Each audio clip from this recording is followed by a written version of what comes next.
Okay, the meeting has started. We'll go ahead and do a roll call.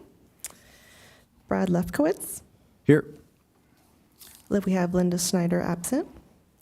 Matt Altman, we have absent. Mim Michaelov. Here. Tony Gurno. Here. Matt Pablumo. Here. And Mark Jenny. All right, thank you, and welcome to our first meeting of 2026. If you're able, please rise for the Pledge of Allegiance.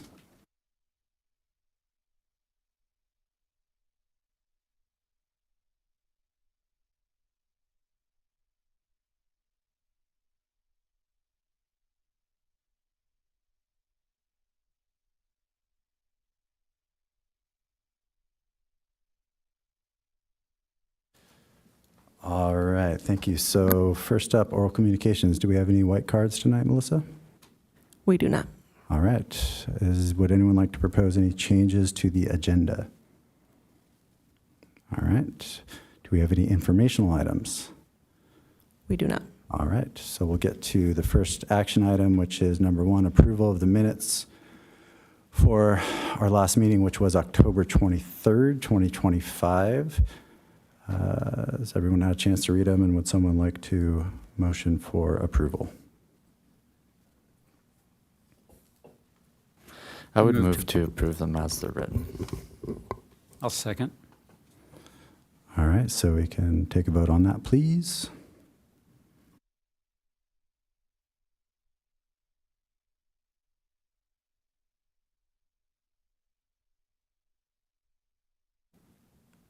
All right, that passes unanimously, which takes us to item number 2, review of a heritage tree application at 270 Cerro Street. Hanson, is that you over there? Yeah. All right.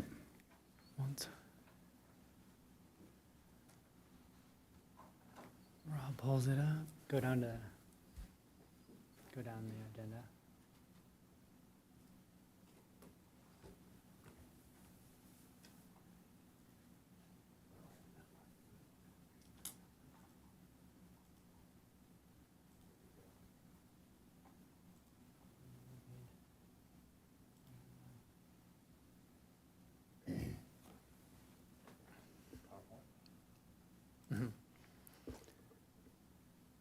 Yeah, so the presentation is for 270, the heritage application, which is a little bit hard to see based on this picture just because the tree is deciduous, but it's in the front yard, in the right-of-way. It is a city tree currently, liquid amber. So that's kind of what it looks like from the top view compared to the rest of the street. If you go to the next slide. Just to refresh ourselves, the definition of a heritage tree means a tree of community significance located in the city on public or private property designated by the city in accordance with the following criteria: that it is one of the oldest and largest of its species, is of unique form or species, has historic significance due to an association with a historic building, site, street, person, or event, or is a defining landmark or significant outstanding feature of a neighborhood. If a group of trees within a neighborhood collectively meet one or more heritage tree criteria, then a group may be designated a heritage tree grove. Not the case tonight. So number of trees, just one. Applicant is Craig Rand. Location again is 270 Cerro Street. It is located on private property in the right-of-way and is currently a city tree. The estimated planting date was a little bit hard to find with this one, but based on what I can see, it's around 1993. So a couple pictures. This is looking west on the left, looking from the north on the right. The DBH of this is about 15 inches. Height is 51 feet with the crown width of 20. The health of the tree looked really good. This is the view looking south and the view looking northwest. And this is just kind of some of the current state of the trunk and some of the bigger roots and some of the infrastructure damage currently happening at the site. That is it. Let me know if you guys have any further questions. So I have a question. Is the applicant here? So I just want to say I appreciate this tree. It's a nice tree, but I think I don't see any category that it really causes it to fall into a heritage tree status. And I understand the thing with the neighbor, but I don't know. That's my thought. Hanson, empirically, in terms of age or height significance, does it stand out as a liquid amber? Or is it pretty in line with other ones in the area?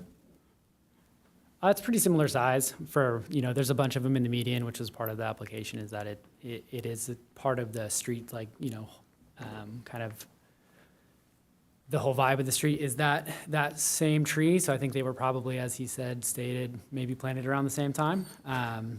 But they're about the same size, if not, maybe a little bit smaller than the ones in the median. Okay. Does anyone else have any questions or thoughts on this one? So one last thought. Yeah, the sweet gums are a real standard street tree. They're not bad trees. But they're all over the place. So it doesn't really stand out to me, I guess I would say. I have a question about the fence. Like, I'm not really sure why that was mentioned in here. Can you talk about the protections afforded to a heritage tree? Would that fence have to come out? What are the implications? Essentially, every time any work is done within the drip line of a city tree, regardless if it's a heritage tree or not, there needs to be a permit pulled for that work to be done. Not always done in the city, I will say, but that is how the permitting process should go. So that wouldn't have necessarily changed the fence. That should have probably been a permitted application of construction in that right of way for the tree. It just wasn't exercised in this specific case. So the heritage tree designation for a city tree is not, there's no more protection per se in a situation currently like this. I went to visit the tree and just see personally what was going on there, and I do think it matches the median beautifully. I actually think the fence was done with respect to the tree. I thought it was, kind of just considered that giant root it's a root, right? That's coming out of the ground there. So I thought it was a respectful placement of the fence, not having it come up and around and right into the sidewalk. I want to mention a couple of things that are just kind of like business related to this, and one of them being that in the write-up of the application, it describes this tree as having a 4-foot DBH, which would be remarkable. And a lot of times people are like, what's the big deal about having arborists involved and industry standards constantly being called out? And this is exactly why that's necessary in something like the tree protection ordinances, for example, because if somebody was just looking at this and didn't visit the tree, as you did, Mim, then you would suggest that this is like an incredible tree of weird proportions that just grew as a mutant. And it's not true. And so I appreciate Hanson including the actual DBH, but that's just a little bit of a testament to why industry standards exist and are important for this kind of thing, because it allows us to have a real apples to apples comparison. And I would echo a lot of what has already been said by Mark in particular. And in my mind, I like heritage tree applications. I'd like to see more and more and more. But I think that this is actually a really representative candidate for the hopeful protections afforded by the drafted mature tree preservation ordinance. So that's kind of where I see this tree having any kind of additional buffered future, but being that it's a city tree, it's already subject to a lot of review, which I think is good. Yeah, I kind of share those sentiments. I live in the neighborhood. I appreciate the tree. I'm not sure it checks any of the boxes we need it to check for a specific heritage tree designation, but yeah, hopefully it's subject to some protection from the ordinance if that goes through. So barring anyone else having any thoughts, if I'd entertain a motion to deny the application. Yeah, I'll move to deny it. Thank the applicant for bringing that in and say it doesn't meet the standard. You need a second? I'll second. All right, we have a motion and a second, so we can take a vote on that. So again, this is a double negative, so we're voting yes to deny. So just to confirm, the first motion was from committee member Jenny, and then the second was from Michael Love? Correct.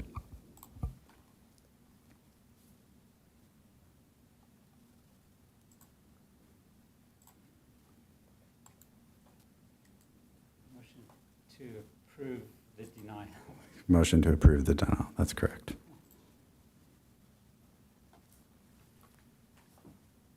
And we're waiting for, oh, it's not up on Jenny's screen here. Yeah, I lost mine. Try this.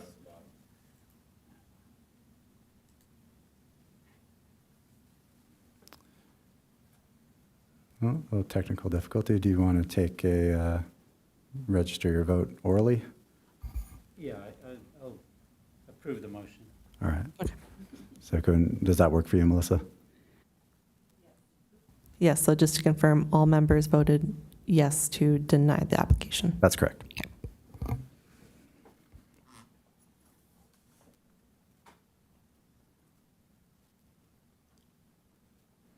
right, so that will take us to action item number 3, which is oral report, kind of debrief from the December 17th council meeting. I prepared some remarks here. Rob, is there anything you'd like to say to start us off on that?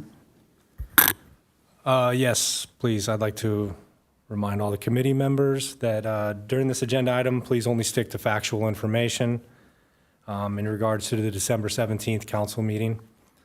Recap, please refrain from theorizing any editorials or opinions when during this discussion. I'd appreciate it. Thank you. All right, thanks. Yeah, I prepared some remarks, and I think it's pretty fact-based, but please feel free to jump in if I'm missing the mark here. So yeah, I want to briefly address that meeting from the 17th. A lot was said that night. I think part of the disconnect we heard comes down to the nature of UFAC itself. We are by design an advisory committee. It's in our name. It took me some time to fully understand that and embrace what that means. And Rob, maybe when I'm done here, you can talk about that a little bit too. UFAC exists to be a place where issues facing our urban forests are discussed in public. Sometimes those discussions appropriately lead to a vote. Oftentimes they don't, and that is by design. That doesn't make the discussions inefficient or unnecessary. It means we are doing the work of advising staff, informing consultants, creating transparency, and putting information on the public record so the community can understand how and why decisions are being made. It's also worth noting that while concerns were raised, council ultimately voted 4-1 to support the committee continuing its work. I don't take that lightly. I see it as both a vote of confidence and a responsibility to keep improving how we operate. When I joined the committee in 2023, our main focus was the palm weevil. Many meetings were spent getting updates, asking questions, reviewing research from around the world. There weren't a lot of neat, immediate action items, but those discussions mattered. They informed staff, educated the public, and ultimately supported the decision to protect the tree at Moonlight. The same is true of the downtown ficus trees, as I mentioned at the meeting. This committee exists because of them. They are not an issue you solve once and cross off a list. They will continue to grow, continue to require maintenance, and continue to face new stressors, some predictable, some not. Having a standing advisory body ready to engage when those issues arise is not a failure of efficiency, it's the point. We're already seeing the palm weevil begin to impact additional palm species. That may require another round of discussion, information sharing, and public engagement. And now that our meetings are available on YouTube, that record is more accessible and more valuable than ever. All of that said, I want to be very clear. I heard the concerns about efficiency, and I take them seriously, so I want to talk briefly about a few ways we can move forward. From the beginning of my tenure as chair, I emphasized a sense of urgency in our work. While we encountered some real constraints with the mature tree preservation ordinance process, I believe we moved through a significant amount of material as efficiently as possible, given that we meet once a month for 2 hours. Still, there are concrete steps I think we can take to improve. First, in preparation. Everyone here comes prepared, but I want to be explicit about one tool we can use more. If you have questions about an agenda item, send them to Melissa and/or Rob ahead of time. Coming in with answers instead of questions will help us move faster. Second, let's be thoughtful with our airtime. It's a balance. I very much do not want to limit discussion or debate, but if we, as a team, stay mindful of tangents and keep our comments moving the conversation forward, we'll make better use of the limited time that we have. Third, let's focus on momentum. Wherever possible, we should be clear about next steps and avoid bringing items back for repeated discussion. That means moving work forward to staff, planning, environmental, council when it's ready, rather than circling it back here. And I think we'll have a chance to apply this thinking when we review the work plan later tonight, and also have a good test case with the tree species master list. It is another large undertaking, but we'll work with Rob and Hanson to figure out a way to move that through quickly. Going forward, I plan to lead more intentionally on our professional staff and consultants where that makes sense, while still reserving committee time for issues that truly benefit from public discussion and deliberation. So with that, I think I'll just kind of turn it over to you, Rob, if you have any thoughts to add on how we might be able to, kind of move through some things more quickly by handing them off to you and looking to you for some direction there. Thank you. Well said.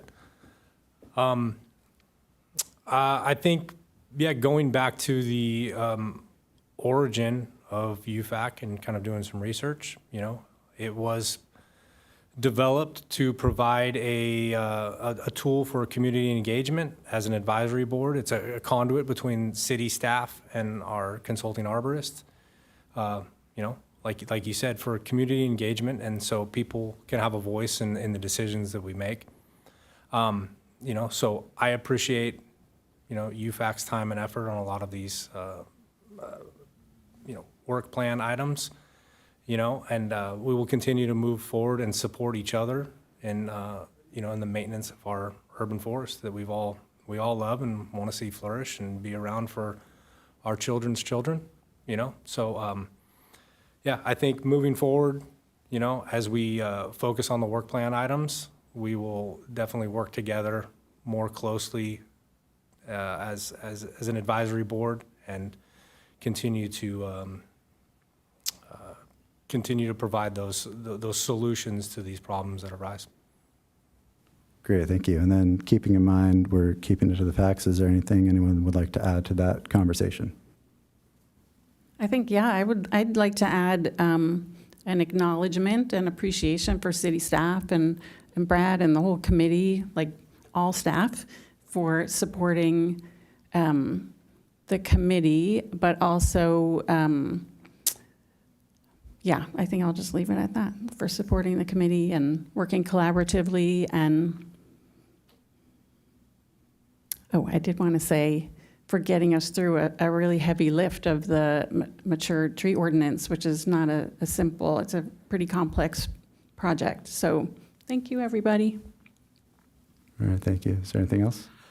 Yeah, I want to acknowledge that as I rejoined this committee, one of the things that I right away did was to complicate that process, the mature tree preservation ordinance, because I wanted to know where we were at and how we got there. And so it actually was only a couple of meetings before I was brought up to speed to the point where we were voting on specific language. I think that the historical context is important, and some of what was brought up has already improved, and I think that that's quantifiable. And so I'm kind of proud of what my fellow committee members have managed to accomplish in the time and within the given resource allotment. And I also want to mention that in certain cases, I'm sitting here reserving more words, and I mean, this is what I do, and so I'm going to speak about these subjects in similar contexts for the next however long I get to live and do this kind of thing. So it is helpful for me, and I think that my takeaway from that council meeting is that if we can get to the point where we have a delineated timeline, it doesn't seem that we're failing to adhere to things that we've all kind of recognized as a collective goal. So if we can do that, we can check things off of a list pretty effectively, it feels, but at the same time, I'm very pro discussion, and I hope that these meetings become like a time challenge because of so many people showing up and sharing their opinions. It hasn't proven to be the culture so far, but I just want to make sure that there's no sense of any stifling of words and discussion and worthy conversation. But at the same time, I mean, we're going to get things done. Great, thank you. Yeah, I agree. I think, like I said, it's going to be a balance. I think there's a lot of value in the discussion. Some of our agendas are more full than others, so it's kind of on all of us to keep an eye on the clock and keep an eye on what we're trying to get done. Are there any public comments on this, Melissa? There is none.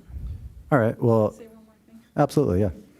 I feel like I left off something really important, which is another acknowledgement to city staff and the committee and Brad for immediately focusing on addressing those issues of transparency and productivity and taking it extremely seriously and sincerely. So thank you, everyone, for that as well. Great, thank you. All right, I think that transitions really well into our next item, which is a review of the 2025 work plan, which is our first work plan. No, we're talking about 2025. So we can pull up the documents there and just kind of jam through. All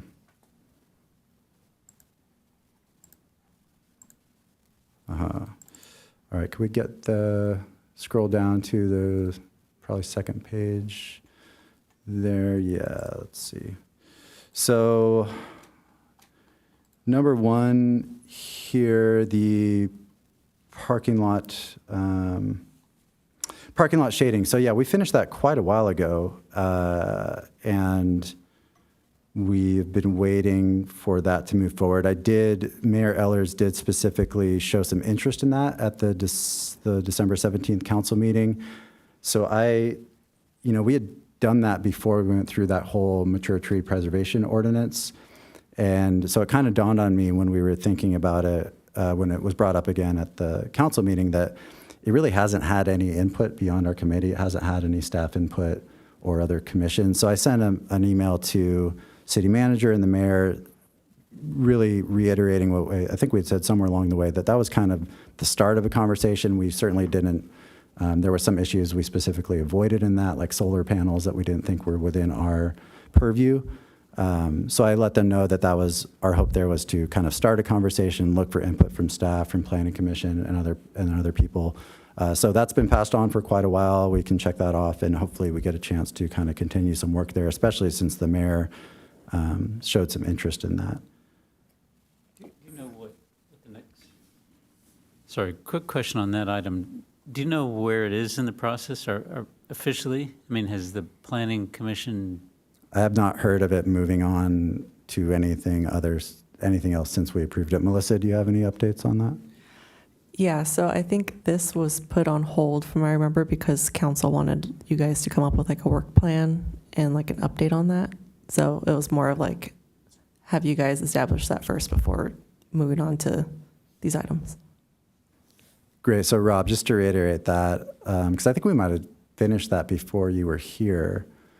We very much framed it as just the beginning of a conversation. So if you want to reiterate that to staff on your end, that we're looking for some input, some ways to make it stronger, some other things to add to it. That was our hope from the beginning. Yes, absolutely. We'll follow up with staff, and I will have some sort of feedback or an update next meeting. Great, thank you. Number two on the work plan there is providing recommendations for updating the city's existing tree species list. Committee member Jenny did accomplish that a couple of meetings ago, and now tonight will be the next step in that in terms of presenting this new framework we've created. So provide recommendations has been done, but maybe that still kind of carries into the work we're doing tonight. Number 3, collaborate with the city arborist and city staff to develop a user-friendly request to plant a tree feature on the city's urban forest management program website. So this is a really good example of something maybe we can do a little bit differently. We've exchanged some emails, Hanson and Rob and I, over the last few months about, there is a feature on the urban forest page that allows people to email Hanson. There was at one time apparently a more prominent request to tree button before I was there. But this is a good example of something I'd like to just pass off to you, Rob, to talk to the IT department and get it a little more prominently returned there if that's what staff decides to do. I mean, it kind of currently exists, and there's some other talk about updating the website later on that might include that as well. But there's not a lot we can do as a committee in terms of, updating the website.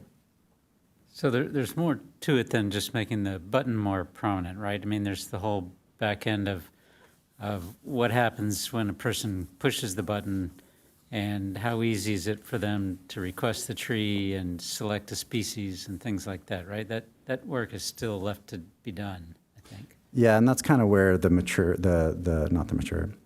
tree species master list, we can stop saying mature tree ordinance here.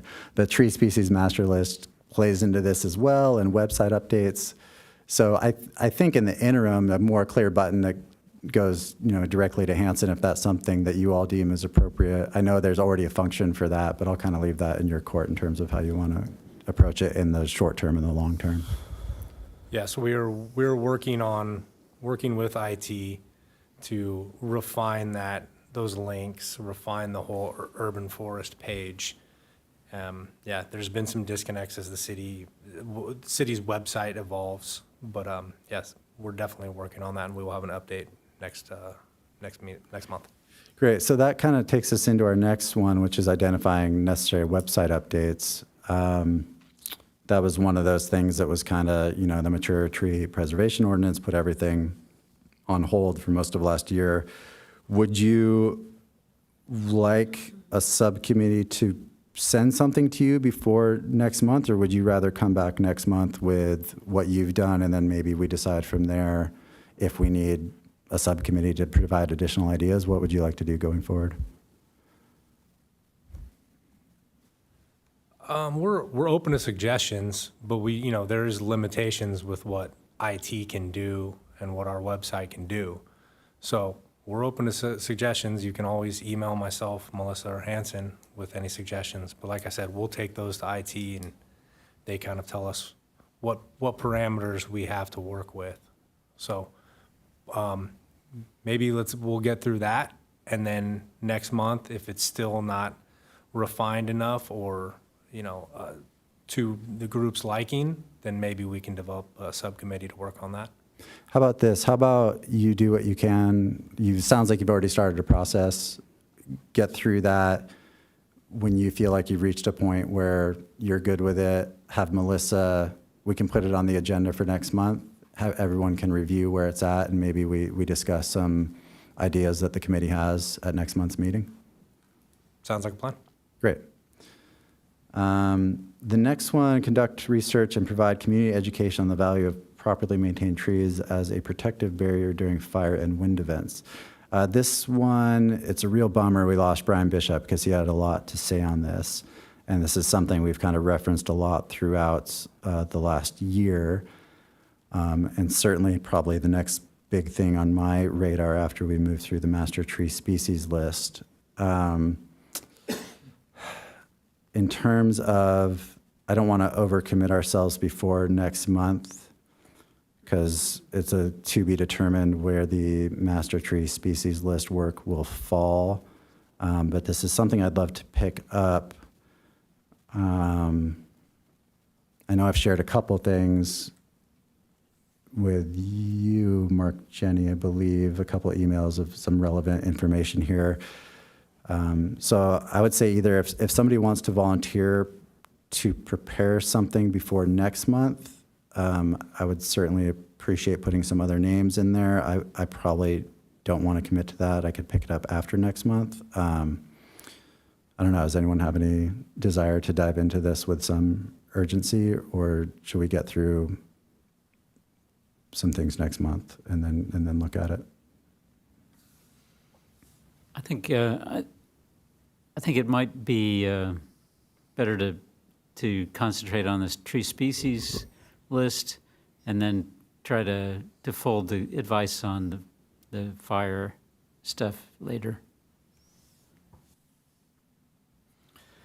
So this seems a little bit nebulous to me because I wasn't involved in like what led to this being part of this work plan.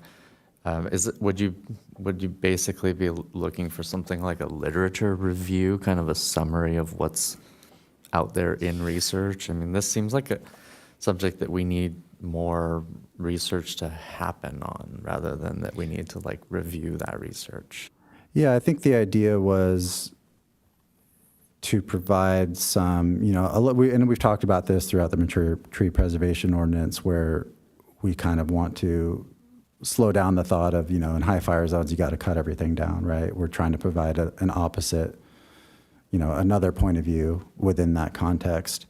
And I think, as you've mentioned before, Committee Member Gurno, there's, you're aware of some science or lack of science around this. It's certainly an important and interesting topic. So I think it's kind of up to us to find what's out there and present it, and maybe present it to fire, present it to the public, and kind of see what we can come up with and where it goes from there. Okay, I think that this may be something that involves a lot of like case studies rather than like hard kind of experimental research, but that still might be relevant, and it seems like it's something that actually would nicely follow the master tree list, because there's that consideration of how trees interact with fire, and then we can kind of like segue right into this notion. That's just my take. Yeah, I don't see this being a research project on our part at all. There may be some literature review, but I think the part of the job is to base the fire safety recommendations on science. And from our perspective, I think everybody here has seen data on how a lot of times the trees protect houses, and also the recommendations from the fire department are basically to remove all those trees, and we think it's probably counterproductive. I see it as us making a case to make fire safety a little bit more based on how fire behaves around trees, rather than sort of a knee-jerk reaction of, if there are no trees, obviously there will be no fire, which recent fires have proven to be incorrect. So. Yeah, I would really like to see like a broader community engagement that I think with the education around trees that includes fire prevention, fire barrier, fire safety, but also includes best practices in tree selection, best practices in planting, like really help educate the community about trees. I think that is probably our job, and I would love to see us discuss that more in a broader way, instead of just focusing on the fire. So I think that probably we should see where the tree species master list goes tonight, and just keep this on our radar for something we want to dive into soon, and perhaps even discuss next month. And maybe we can bring in some prepared thoughts or articles or studies or something like that at the next meeting. But certainly a priority that I'd like to get into soon. So I have a slightly different take on this subject than Mim. Right tree in right place, and where should we do that? That's such a huge subject. I think it would be more effective to focus on fire, because that's, I think, where the public is getting some direct bad advice or bad guidance. And I think that's an area where, if we focus on something more limited, that perhaps we can have an effect on that. And maybe that information would feed into a later general guidance for tree planting, right tree in right place. But I see a specific need right now for a focus on fire prevention and the advice that's being given. It sounds like a great agenda item for next month. Yeah, and I think we want to stay within the work plan, and this is very specifically on the work plan. So I think, again, depending on where we go with the species list tonight, I'll have this on my radar to put on the agenda with Melissa next month, and we can talk about a good way to frame it then. And then that takes us to number 6, which is provide recommendations on the draft mature tree ordinance. And boy, oh boy, did we do that. And we checked it off the list. So I think we're good there. And let's move on.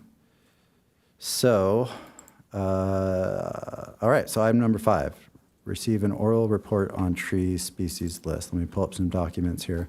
Can I jump in real quick? Yep. Just before we move on? Yep.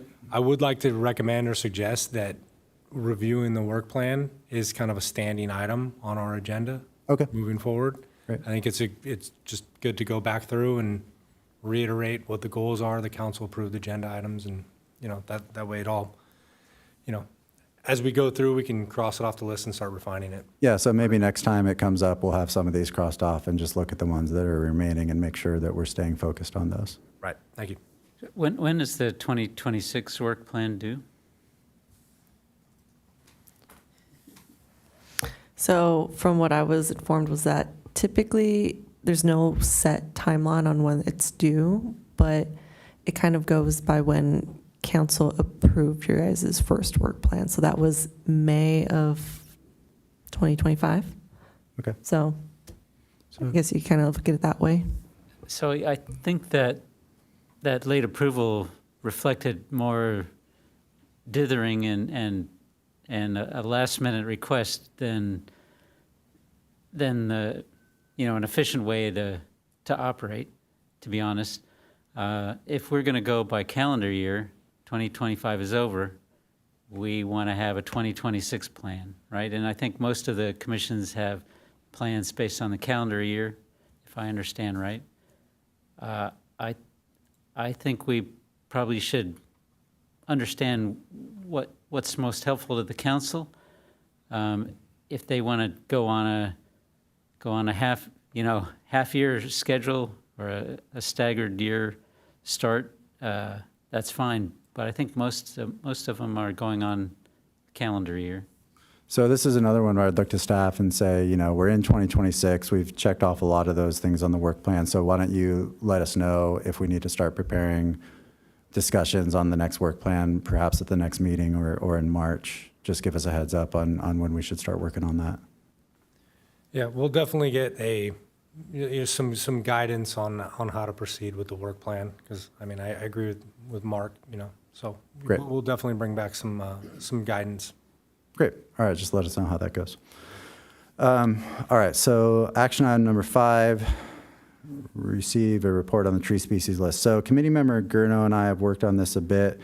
If we pull up the cover page, that's kind of how I'd like to frame. I'll just go through it because I think that really frames the conversation tonight. And we're doing pretty good on time, so I think we can breathe a little bit and dive into this one. So status update. We created a new simplified framework for the tree species master list. If you remember the large Excel file that I think was from the 2018 count, that was what we had been given a while ago that started this conversation. We essentially went through those columns. We removed columns that were redundant, outdated, or easily accessed elsewhere. There was a evergreen nursery availability list. Evergreen is now out of business. That's an easy column to remove. There's a bunch of Cal Poly data that's easily accessed and updated. We were kind of focusing on looking at those columns, and if it was a column that would require constant revisiting, then that didn't provide a lot of value but would require a lot of updating, that's some of the things we removed. So all the stuff on the Cal Poly list, that's select tree, I believe, that's easily accessible. So we narrowed down the columns on there. And then we imported a bunch of information. Using the guidelines from the Native Plant Ordinance, which, as you may recall, is defined, native plants via the ordinance are defined by the ecoregions on CalScape. So committee member Gurno went and added in all of the trees from the ecoregions defined within the native plant ordinance. I went through the mature tree preservation ordinance and made sure all of those were added in as well. Those were mostly covered by the native plant ordinance. We updated some invasive designations from the county list, and then we went through the fire safety guidance from both the city of Encinitas and the county of San Diego and marked which ones are rated as, do not plant due to fire danger. We standardized, and we'll see this if we open up the spreadsheet a little bit. There's two categories where we added some designations of basically do not plant or recommended. And that was the fire designations that were imported from those lists I mentioned. And then just an overall recommended use, which is where I think a lot of the fun and the conversation and interesting part of this conversation is. And then we also added a column for WUCLs, which is basically water use designations. We haven't had a chance to populate that, but I do think that's an important piece of the puzzle as people are making informed decisions on trees. Obviously, knowing what their water use is and how they will fit into a given station is important. A couple notes: the citywide tree inventory that we're working from on that spreadsheet is from 2018, so that obviously has a huge asterisk on it, and that's not a task we're going to tackle here. But the goal is that all of this data is compiled in one place centrally, and then can generate different lists from there. So.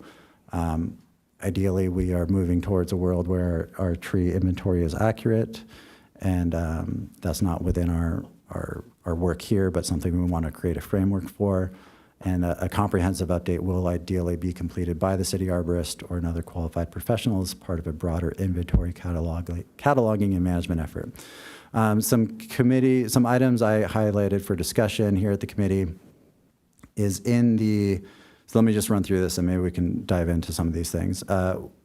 In this overall recommended use column, we added do not plant and recommended, and then a bunch of them that are just going to be blank.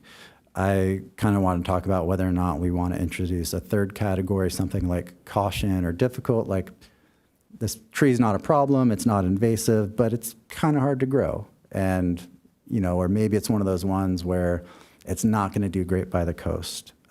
So I think we can talk a little bit about whether there's room for another designation there. Fruit trees, huge conversation. Do we want to list every single fruit tree on this list? Probably not. Do we want to encourage them? Do we want to discourage them? Do we want to create some framework specific to those fruit trees? I'm sure there'll be some people that have some things to say about that on the committee. And then lastly, what I would like to talk about is whether to use both the county and Encinitas Fire Department desirable, undesirable lists, or rely solely on the Encinitas Fire Department guidance. If those lists are included, I strongly feel that we should go off the Encinitas list because it's much more recent, much more sensical to me. It was done, I think, in 2025 by our fire department. The county list is kind of a mess, and there's a little bit of conflict between the two, so we can talk about that. Overall goals: consolidate multiple disparate tree species lists into a single centralized resource, support accurate inventory management and long-term urban forest planning, enable easy generation of clear, actionable lists, including do not plant, native trees, recommended trees. Basically, if we have all these in a spreadsheet, you can sort a column by native, yes or no, generate a list of natives. You can sort by the column of fire danger and say these are all the plants that are recommended not to plant due to fire danger, so on and so forth. And all of these are able to then be sorted once we get this populated by water needs, size, and other key characteristics to support informed decision-making. Another thing I added here to go over, and please stop me if you have any questions, but we'll get into some discussion here in a minute. I drafted up kind of what I would like to see as addendum to this list, if it's something that's going to appear on the website, we're now looking at the draft addendum to the master tree species list. And this is really just my own musings on the principles of right tree, right place. So I'll just read it out here quickly. The principle of right tree, right place is foundational to long-term urban forest health. Tree selection is not simply about choosing a species that can survive in Southern California, but about matching the right tree to the right location by considering site-specific factors such as soil conditions, water availability, fire risk, infrastructure conflicts, canopy size, maintenance needs, and ecological benefit. While information about trees is widely available, generalized recommendations do not account for the highly variable conditions across Encinitas' neighborhoods, coastal zones, inland microclimates, and urban interfaces. Poor tree and site matches increase maintenance costs, damage infrastructure, wastewater, elevate fire risk, and shorten tree lifespan. This master species list is intended to serve as a clear, consolidated guidepost that brings together local ordinances, fire safety guidance, water use data, and ecological considerations in one place. It is not a substitute for professional judgment, but a tool to support informed decision-making by staff, residents, developers, and policymakers in coordination with a city arborist and other qualified professionals. Thoughtful tree selection at the outset protects public resources, reduces long-term risk, and helps ensure that Encinitas' urban forest remains safe, resilient, and beneficial for decades to come. So that was kind of my way of highlighting the importance of what we're doing. It's too bad that Linda isn't here. She always has a good eye for refining some writing. I'll leave it up to staff whether or not that's something we include on the website. But I would like to see something like that on the website. Wherever this tree species list ends up, I think some context for why it exists is important to tag along there. So, maybe we'll just finish up the conversation and then anyone can weigh in on any of this. So at the bottom here, there's the 2 fire lists. And then if we want to just open up the actual spreadsheet for a minute and take a peek at it, and then maybe I'll look to Hanson for some thoughts, but it's not numbered on here, but I believe there's 412 different trees on here, which actually strikes me as a kind of manageable number. And you can see the categories we've created, and obviously a lot of things need to be populated with another round of review. So that's where I'm really going to look to staff again on, here's this framework we've created, and we can debate and discuss some of the goals and things within this, but we certainly want to avoid a situation where we spend many meetings discussing each individual tree. However, I very much would like to create an opportunity for the many real, informed members of the public that will have feelings about this to offer some of their own thoughts. I'm thinking about native plants for Encinitas. I'm thinking about all of the amazing landscape designers and horticultural professionals we have in the city. I'd like to create a framework for them to have some input on this, but not, do it in a controlled way. And that's easier said than done. So that's where I'm going to kind of look to Hanson and Rob on, we've created this framework. I think we have a pretty clear idea of where we're heading. And I'm looking to you to tell us how can we get there in the most efficient way. So that's what I have. So thank you. Can I make a suggestion of category when you're talking about caution or difficult, maybe just having notes? One simple category, so you can put in things like maybe not good for coastal and things like that. Yeah, that's certainly a thought. Are we able to keep our notes limited to a few words, especially once we open it up for public comment? That was where my mind goes, but certainly a consideration. So I had the same thought as Mim, would be nice for notes, but pretty soon you're going to have an encyclopedia for every tree. This one needs to be well drained. This one needs that. This one needs this. And, there are microclimates, and it's really hard to generalize on a lot of these things. I've sort of since then been leaning away from additional categories. There's just too much to know about each tree to sort of summarize it in a table, I think. Yeah. I would just suggest a simple note and a link. to a trusted information source.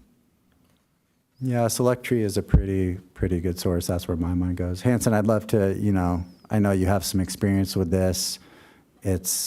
I'm kind of torn between, sometimes it seems really manageable, and then certain doors we open, it's like, wow, that could really be quite the rabbit hole. So if you have any thoughts on how we can kind of get to a place where we've considered our work done here, I'd love to hear them.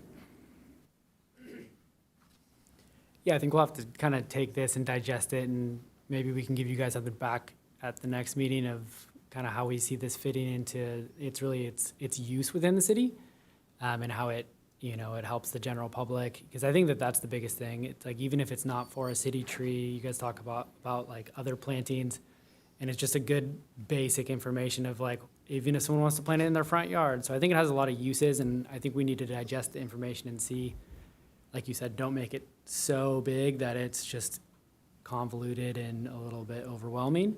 And then we can kind of digest and see how it's going to work for us and how we can help disseminate that information or use it to help residents find the correct tree. Because a lot of that, the general way that it works now is that I still have a conversation with almost every single resident that's interested in getting a tree. So I don't think that's going to necessarily change. This will help and inform the resident and kind of guide them into a decision that's good. And I think I can help get into more of those specific details or microclimates and stuff, so we don't have to bog down the general list.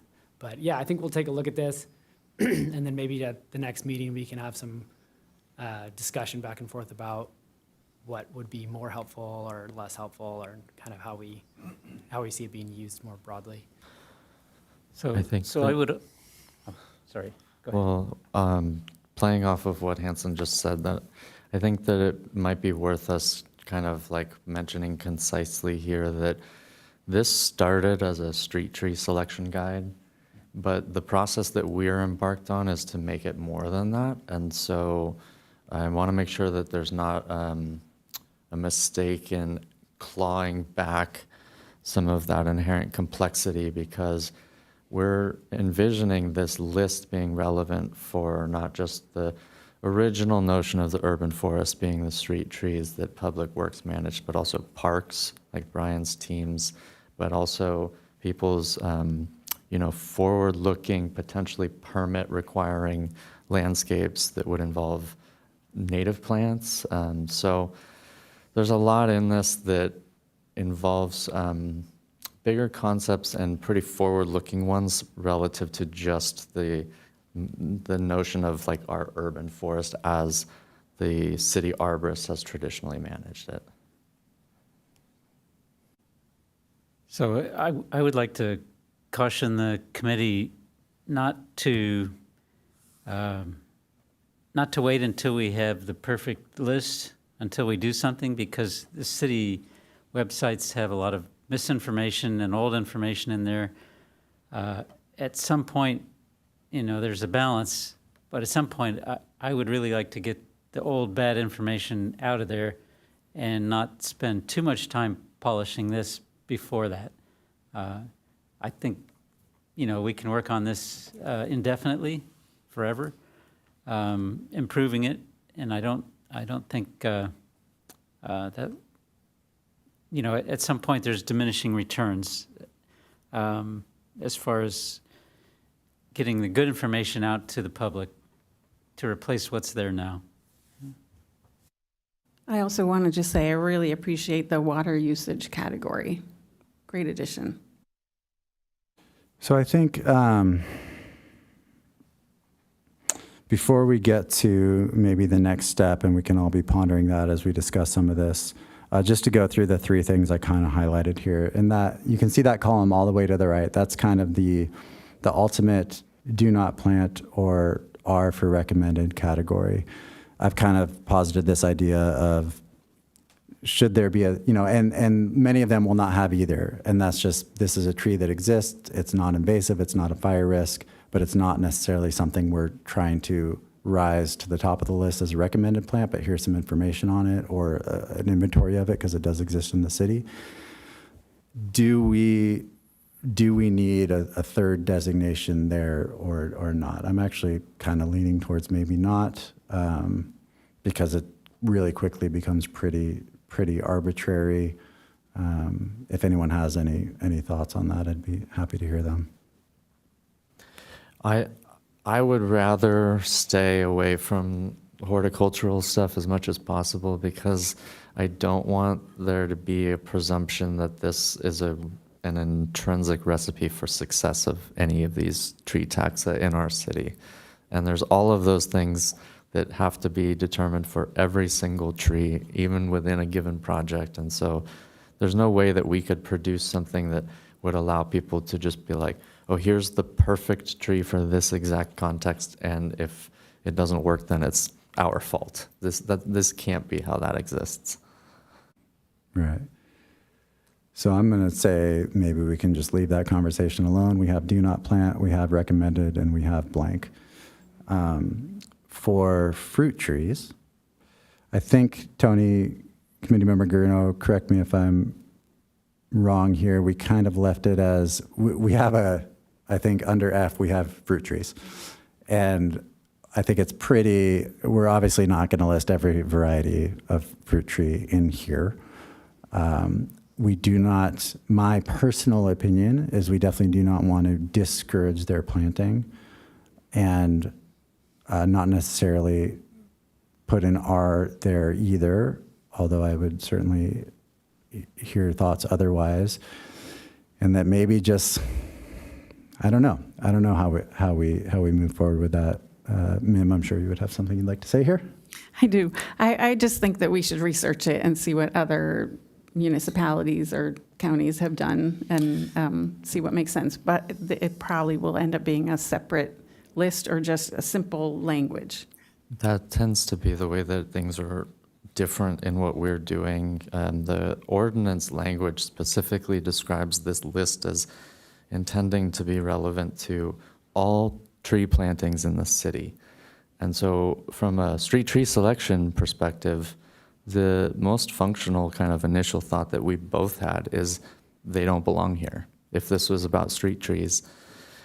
But that makes them actually a really useful kind of thought experiment, because to say that fruit trees don't make it on this list would mean that we're effectively not allowing them to be kind of like reasonable to assume as plantable within this city, which is not what we're intending to do. And so how you balance that seems to be the trick of this, rather than having scientific names of fruit trees, which is not really how many people tend to even interact with them, you know. I just didn't have an initial like, oh, here's what we should do, and just put it in front of the group. So this is something that more discussion is probably helpful. Hanson, do you have any experience from other lists that you've worked on with how fruit trees are dealt with? A lot of the way that I'm coming at this is essentially from a street view perspective, and that's like the functionality that I usually work within. And a lot of municipalities don't allow fruit trees to be incorporated into the city infrastructure just from like pests and, no one really collects the fruit. It can be a problem. So most jurisdictions just don't allow fruit trees in general. But that obviously changes where you're located. So I think, again, I will have to put some thought to this, but you could, to make a street tree list really functional, you would want it to be, a recommended list of species that thrive or have the ability to thrive in our native, because there's a lot of trees on here that are like natives from up north, and, those aren't necessarily even trees that, it's good to have the information, but it's not relevant for like the street tree purpose or like a fruit tree purpose. So I think what, one of the things that we could look into would be like having, we could have this master list and then you could just break it up into ones, because it's, having a list, kind of like to Mark's point, of all of the bad trees on there, like shouldn't even really be included in the list. It should be like, here's the trees that you're not allowed or not recommended to plant, could be its own. So we could break up the list in some way that could delineate fruit trees, if people are interested in that. It could delineate street trees, or more of a general list for Encinitas. So, and I think that's easily doable, especially from a list started in this kind of capacity. Like if we have a master list, it's easy to break up into more digestible, specifically interested lists that we could kind of refer to on that same page. I don't think it'd be a huge list or a lift. And then I do agree, I just wanted to say that I think one of the big things is maintenance of this list. It always becomes a hard thing because trees tend to change and it takes such a long time to see the effects of any of these trees. So that I think in creating this list, we need to find a way to make it the least amount to update. I think trying to, like you said, pulling out some of the very specific information just helps that process, and that'll help the city kind of keep this list a little bit more current. Yeah, it's reminded me of one thing that's just like a technical kind of FYI for everybody. The reason that there are any invasive species on this list is because they were already in the list that is active currently. And so rather than delete them and have them be just absent from this consideration, they're there as an indication that we updated it and those would be not qualifying for the actual like list that we would, put forward. It doesn't really come across clearly in the way that it's visually represented, but that's the reason that there are still invasive species here. Yeah, and I think it's an important designation as like a homeowner. Say, if this is a really robust list that you can pull from information-wise from the city, which I think is one of the goals. There's so much to know about trees that if you're gonna plant a tree in your backyard and you're like, should I plant a Brazilian pepper? You could go to this list and be like, okay, no, I should not do that, and here's why. So I think those are really valuable things that just, maybe we could break up the list to make it more poignant for that specific purpose. Yeah, I agree with the invasive species being on here because, it's a sort of a hard stop. It's not, this tree hasn't been evaluated. It's, don't plant this tree. But I want to say one thing about the fruit trees too. There are so many varieties and so much fruit tree advice out there. I could see us having one line on this list that says fruit trees. The city encourages you to plant fruit trees for many reasons. Consult somebody else for that.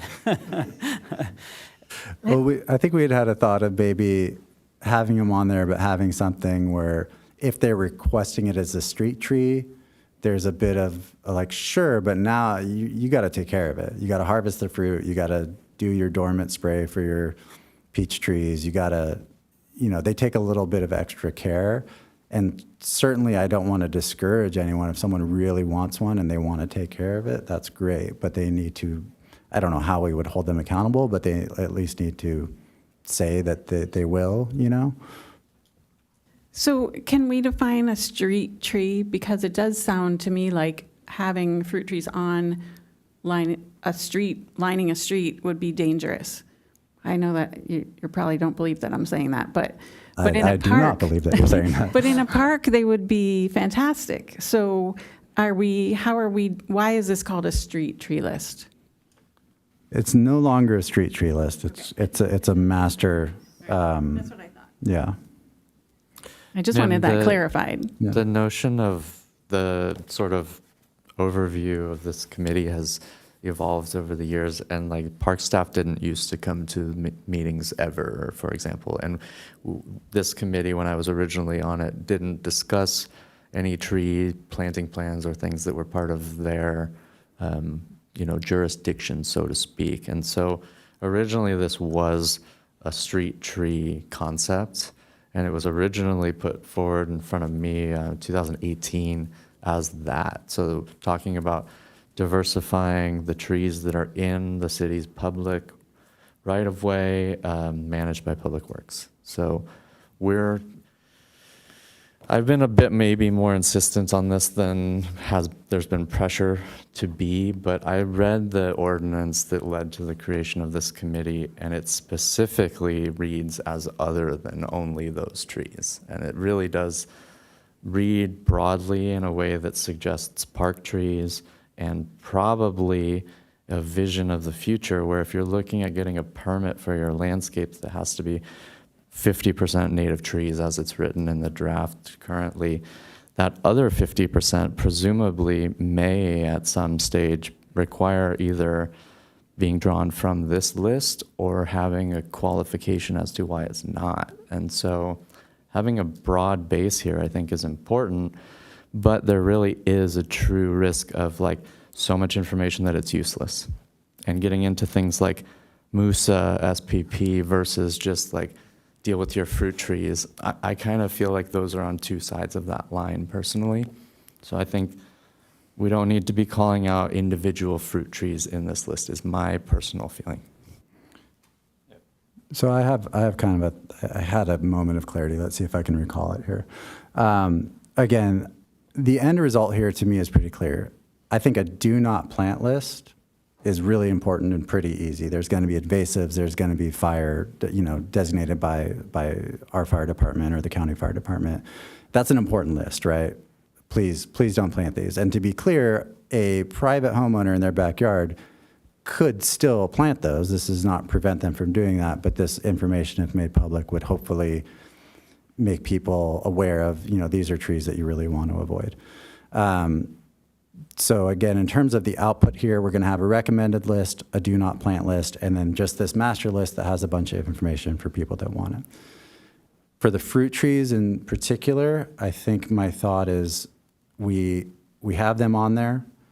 Hanson, I'm going to look to you to craft some kind of little asterisk note in there that says whether we want to say not great for street trees, encouraged for parks, or just whatever it is. I definitely don't want to put a do not plant there, and I don't want to overly weight the scale towards planting them, but I want people to have the option and have the information, have it be a case-by-case basis. So however you see fit to kind of add a simple designation within there, I think is a good path. I think still would like to talk about those two fire lists, but I'm really want to get some clarity on, is there a way between this meeting and our next meeting? Do you have the time to go through here and populate some data, add some trees? And do we have the time to gather some input from the public? Native plants for Encinitas is top of mind for me, and other people we could reach out to. We all know some really well-respected people in the field that we would love to get some input. Is there a way to do that between now and the next meeting, so that the next meeting we have something that's closer to like, well, we're good with it and we can kind of leave it in your hands? Do you see a way to do that? We currently have a Google Drive doc that we were just sharing live, but we don't want to open that up to everybody, obviously. So it's a bit complicated to think about how to, it's really important to me that we get more input, but it's also important that we don't then bring this back for, a second, third, and fourth meeting after today. Yeah, I think like I said, I think we need to figure out how this, like we are going to use this and how it would be the best on the website, and to go through and, compare it to this in different municipalities and kind of like doing a little bit of an overview. I think a lot of the legwork is done on this, which is great. So I think ideally I could provide something and some comments on this, how we're going to use it. Me and Rob can talk about how we would see it kind of going forward. And then I think once this is generally done, then I think we should reach out for the final kind of like input from the different interested parties, because a lot of it too, like the native plants, like you said, Tony had already put every single one on there, which I'm sure they'll have some opinion about individual things, but at least, that group has already been defined. So I think a lot of those ties are already going to be included in there. So I think that last push will be pretty short. So I think we can provide something by that point, by next meeting, and then after that, and maybe we can do a little bit of back and forth at that meeting. I can find some structure to make it a little bit useful, or How about this? I'll share our live Google Drive document with you. Yeah. Assuming that's an all right way to do things. So you and Tony and I will have that, and within a week ahead of time before the next meeting, whatever you've gotten done there, whatever we've populated in here, I could do a pass at trying to get WUCL's information in there. Once we figure out what fire list we're going to do, I'll update that. So basically, as much as you can do and we can do by then, then at the next meeting, we'll reach out to some people that might be interested, and they'll have a week, hopefully, to look at it and send in some public comments, come here and speak about some things.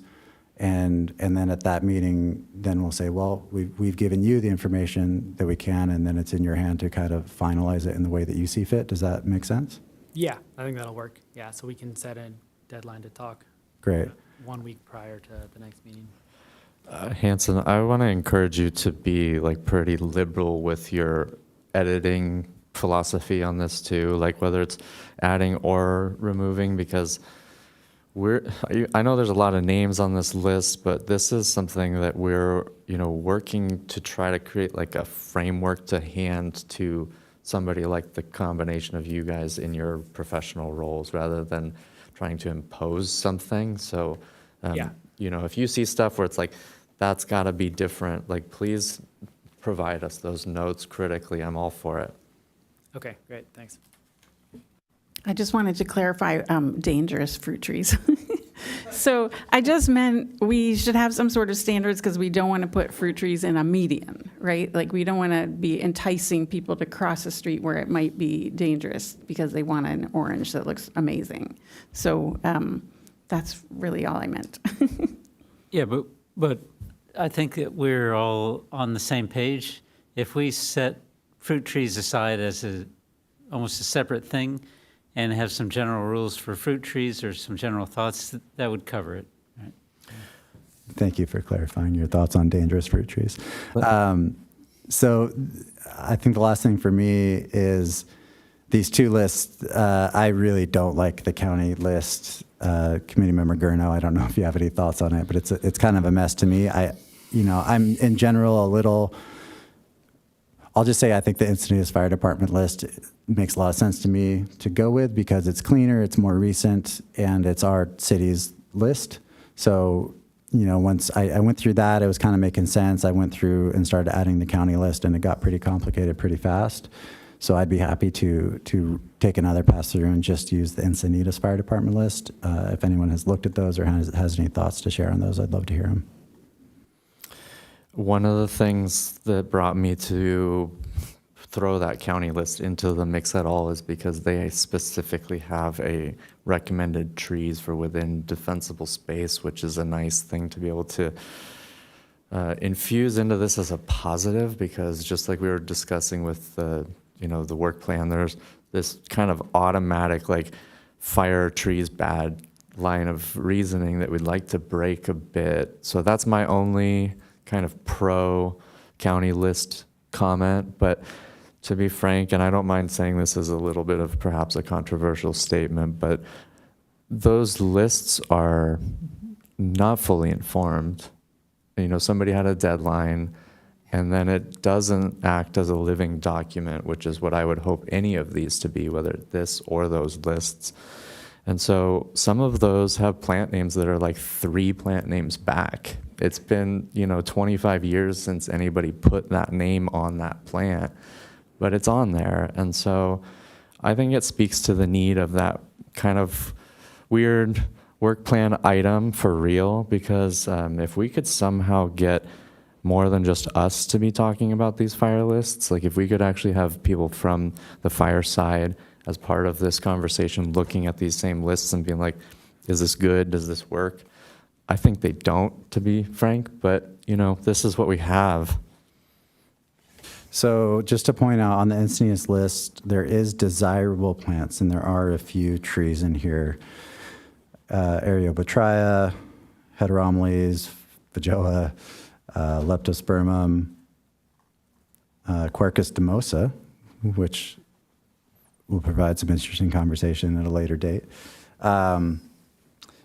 But maybe speaking to that, if we go with only the Encinitas list, and one of our work items coming up is that we're going to provide some further thoughts on what may go into desirable or undesirable, then that could be something it's not going through it. It was not a crazy thing to consolidate into here. Going through, a list of 50 or 100 plants and updating a designation is not terribly time consuming. But again, I just don't like the county list, so I'm kind of just looking for permission from my committee members to disregard that and go with our Encinitas list. I know it's not our list, but it's perennials is spelled incorrectly on the, and I don't know why it says that it's desirable to have wine grapes and not table grapes. Yeah, yep, lists are funny. You know, there's somebody has a citation buried somewhere for that, and they found that that was what was called out. And I actually like what you're saying, Brad. If we could isolate to our city list, but actually with the vision of this list being better informed and specifically having a desirable trees category, that would be really nice. And in that kind of a world, I'd be happy to just work with our cities, you know, as it's written. That makes a lot of sense to me. I think we're kind of coming to some consensus here. Still doing pretty good on time. So Can we talk about Quercus tumosa? I don't know. Can you? Or you No, I mean, we don't have to, but I think that that's another fun kind of like thought experiment with this list and this process, because if we're only talking street trees, that's not a very good one, to be frank, and for some of the same reasons that you wouldn't want to put a fruit tree in a parkway strip, that sometimes they fail to become like real trees. You know, citrus is more of a big bush, for example, and to really force them to be an upright tree is to do a maintenance disservice to the health of that tree. So there are examples, and it's not only fruit trees. Quercus tumosa is another good one where we definitively do want to be recommending that, but not as a street tree. And so there has to be, and there probably already is, some kind of a on the public works side for their own rules, like through the Urban Forest Administration manual or whatever, that some of these things are good street trees, and then those are the ones that they would be planting, but what we're putting forward is things that are good Encinitas trees.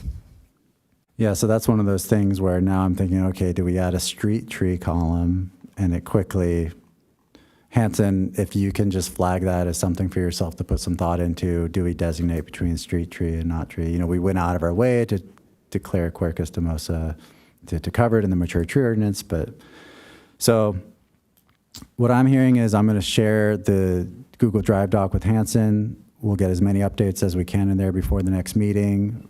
I would say if you know tree professionals and people in the city that would want to have some input on this, let's give them the heads up that next month we'll be talking about this, and hopefully we get some people to weigh in, and we'll get that spreadsheet as we see it now updated and on the agenda with time for people to review it.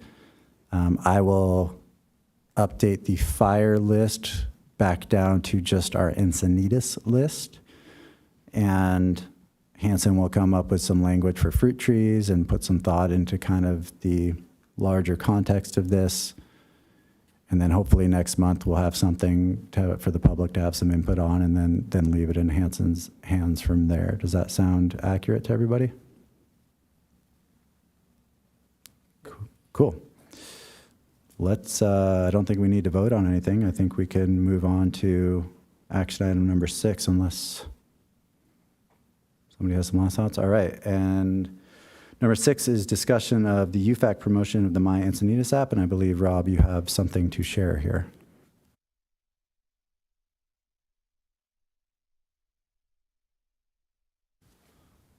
Would you like to talk about this, or you want me to?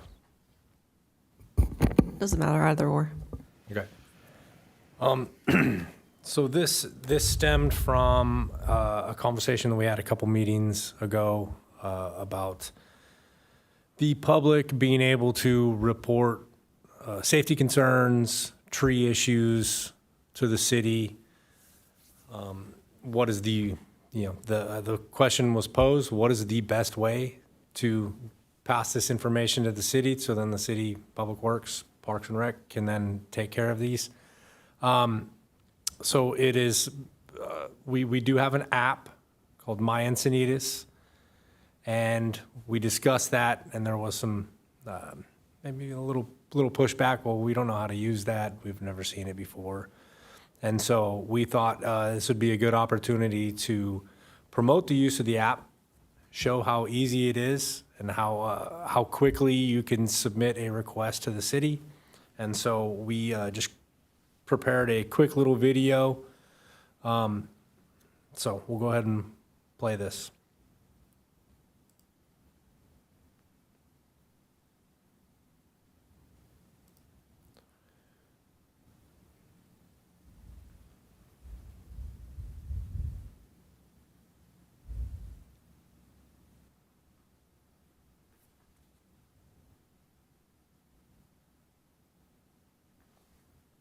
Sorry, there's no music or anything. It's kind of quiet.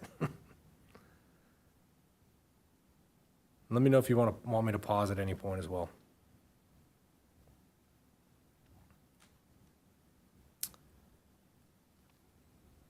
So essentially, it uses your location.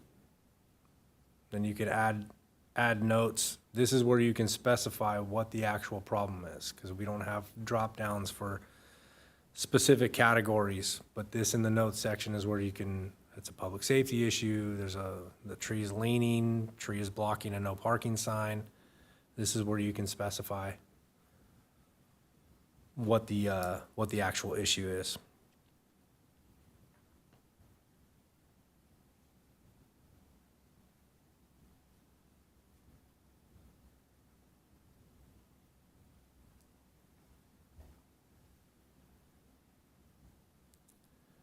More description, the better. Helps us having to drive up and down Encinitas Boulevard and look for something. We're trying to guess where it is.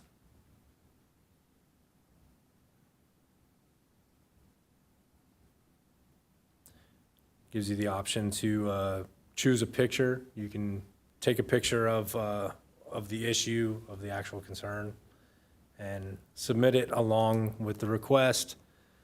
I believe you do get a notification when it's been received. There is a way for, so basically what it does is it goes into a pot and it gets filtered to the correct department based on, a filter keyword search within the program.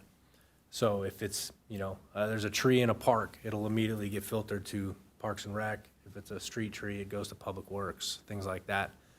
And then we address the issue, and then when it's closed, you do get a notification, correct, that that the request has been closed. So, Yeah, and just to kind of provide a little bit more information, when you download the app, that's obviously what the homepage looks like, but there's the report an issue. I know we wanted it to be more tree specific. So in order to get to trees, it's actually under the public right-of-way category. And that's where you'll actually find trees, unless, of course, it's one in a park, then that could fall under the Parks and Rec category. But yeah, you'll see the roads and public property. That's where trees are if you wanted to report an issue for tree blocking a sign, or tree needs to be pruned, or something like that. Or of course you can always click other as well, and that would work just fine. But the tree category is specifically under roads and public property, since it falls under the Public Works Department. Yeah, I have an offbeat idea. So the roads and public property icon, if you put a tree in there beside the road, I think everybody would be clear. we can talk to IT. I'm not sure if that's something that we can edit. I think it might be like a program built-in icon, but we can ask IT. Yeah, and then also we wanted to share the city website. There's an actual My Encinitas app website that the city has. So Rob, do you want to pull it up? It should be on the computer. Yeah, so you could just click City of Encinitas and then My Encinitas app. And then on the left-hand side, you'll see there's the report an issue online on the left. Yeah, so you can click on that. And this kind of gives you some different request types and tips and tricks and things like that. And then if you actually want to go back to the previous when there's the other one, report an issue overview. you can scroll down. It gives you some more information on maybe like what type of category you might need to select or stuff like that. So there's information on, you know, how to use the app and categories that it might fall under and stuff like that. So residents could also visit the city's website for more information on the app. So can you roll back to the street and public property one? Roll back down. I just want to see. Yeah, there it is. Street and traffic requests. Is that the one that's you're supposed to put your tree comment in? Yes. Okay. Might want to add a bullet there then. That seems like a pretty easy place to add a bullet point. Yeah. Yeah. Again, we can reach out to them. It seems like they were pretty consistent with the 2 bullets. Oh, yeah. So if we get into, well, we want to add trees, and it's like, well, do you want to add striping? Do you want to add curb and gutter, storm drains? Well, I don't want to get too picky, but when you say they want 2 bullets, the one right above that has 3 bullets in the examples. It's a good point, Mark. Stand corrected. Maybe broken traffic signals, obstructed signs or something like that. Yeah. If you do want to keep it to your two bullet points. All right, we'll reach out to them. Thank you for that. I know that was something that was originated by Mark Wisniewski here, so it's nice to have a little bit more information there. All right, I think we're good on action item number 6, which takes us. Can I ask a question about the app? Yep. I mean, if we're going to be promoting it, can we drop education into it? I'm sorry, drop education? Yeah, I mean, into it? can we add some educational, if people are looking for tree information, is there any way that we could link to a video or an educational video or information? So we did look into that prior to this. There's not a lot available on the city website. There's not a lot of YouTube. I mean, there's YouTube videos, but not via the city of Encinitas. We are working on some like outreach cards and things like that. But right now, we've just been instructed that word of mouth is the best outreach that UFAC can probably provide. When someone asks you, how can we reach a city? What's the best way to send in a request or, have a safety concern?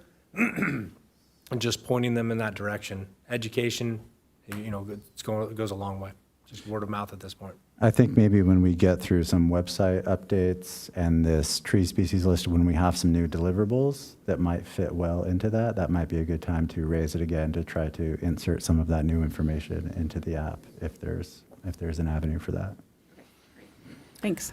I actually had an opportunity just a handful of days ago to report a tree issue. It wasn't related to traffic signage, but there was a Monterey cypress that broke pretty catastrophically near the rail trail. And so I did reach out to city staff and sent kind of a brief note and a picture, basically the equivalent of what we just had walked through before us. And the response was immediate and the resolution was prompt. And so this was originally brought to us as a public concern and kind of framed in a way that made it sound as though city staff were not meeting some kind of requirement or maintenance regime of their own.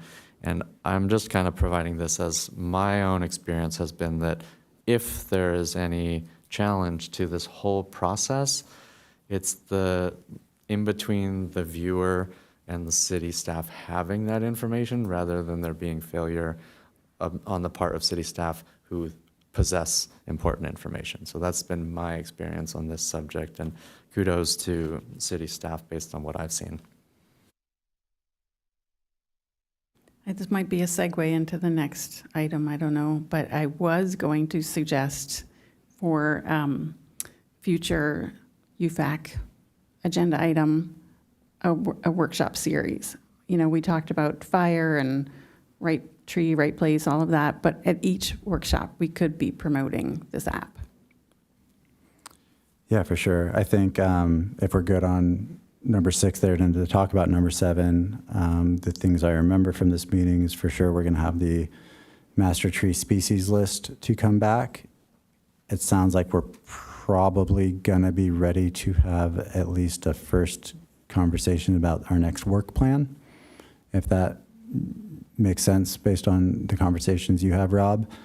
And I think conversations about the next work plan would be a great time to start to catalog some of these ideas that we're coming up with.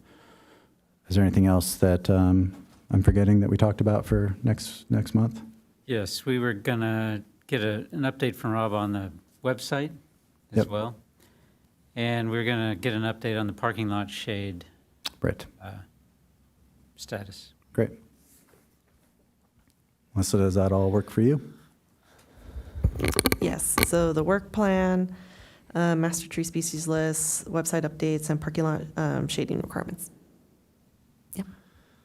I would like to throw out another, like, kind of off the wall, may never become a thing, definitely not immediate need for agendizing, but I was thinking about the educational prospects of what we do and how we could kind of like get some of those tendrils out there. And something that came to my mind, and this is just like maybe something worth talking about, I'm just putting it before everybody, but I thought it might be cool to have some kind of like tree walk, which would basically be like a scheduled gathering at maybe, the first thing that came to my mind is the Encinitas Community Park, because there's a lot of tree diversity there. It's pretty easily accessible, and potentially people from this group, local experts on the subject, could kind of lead little tours and talk about like what's going on with trees, why do we do it this way, what's special about this. And I think that people would have an opportunity to have like a conversation and learn at the same time. So this is just a